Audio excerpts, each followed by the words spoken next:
Alors je tenais à vous souhaiter la bienvenue et laissez-moi tout de suite vous présenter les deux premières de nos otaries. Ce sont deux otaries de Californie, trois pardon, j'avais oublié. Il s'agit donc de Gypsy, Tosi et la petite Inouk.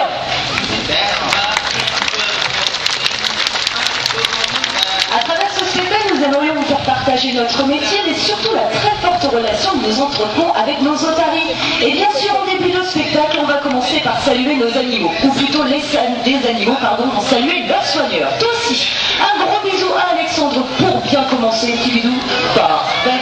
Gypsy, à ton tour, il est déjà en train de faire un gros câlin à Pablo, c'est parfait. Les présentations sont faites, on peut donc commencer. Je vous rappelle que les otaries sont des mammifères marins. Mammifères puisqu'elles allaitent leurs petits, marins évidemment puisque ces animaux sont entièrement adaptés à ce milieu. Pour les reconnaître, c'est très simple. Trois petites astuces.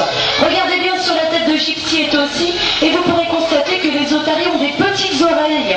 Elles ont un pavillon externe bien visible à l'œil nu. Évidemment, elles n'ont pas de bras ni de jambes. Elles ont 4 nageoires, dont 2 plus grandes à l'avant. Et ça va peut-être vous surprendre, mais les otaries sont entièrement recouvertes de poils. De loin, on pourrait croire que la peau est toute lisse, mais regardez bien, lorsqu'on fait un petit brushing à Tosi et Gypsy, on voit très bien la marque des doigts sur le pelage.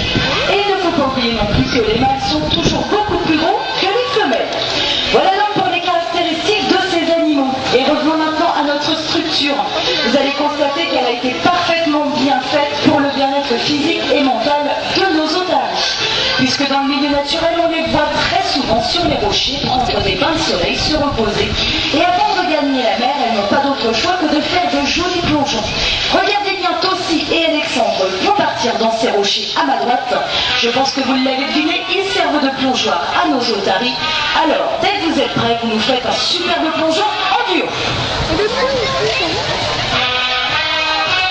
Tosi et Alexandre. Les otaries aiment aussi beaucoup glisser et c'est pourquoi on leur a construit un joli toboggan. Pablo et Gypsy vont d'ailleurs partir justement tout en haut de cette cascade et regardez bien, ça va aller très vite pour les photos. Ils vont vous faire une superbe glissade. Vous nous faites un petit signe, ça y est Gypsy, tu es prêt? Allez, c'est parti!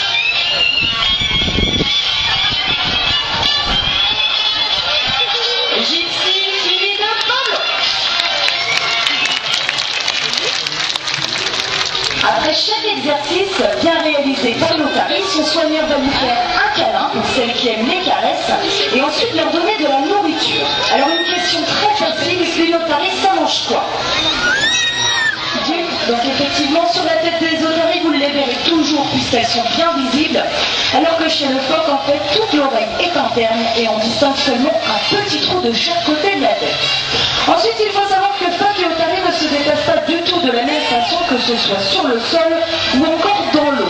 Alors on va commencer sur le sol. Il faut savoir qu'à l'avant, les phoques ont de toutes petites nageoires qui sont très courtes, ce qui ne va pas lui permettre de soulever le poids de son corps. Et donc lorsqu'un phoque veut se déplacer, en fait, il n'a pas d'autre choix que de ramper à la manière d'une grosse chenille. Alors on va voir ça tout de suite avec Watson. On va faire une petite tentative. Watson, est-ce que tu serais capable de te transformer en phoque? On va voir.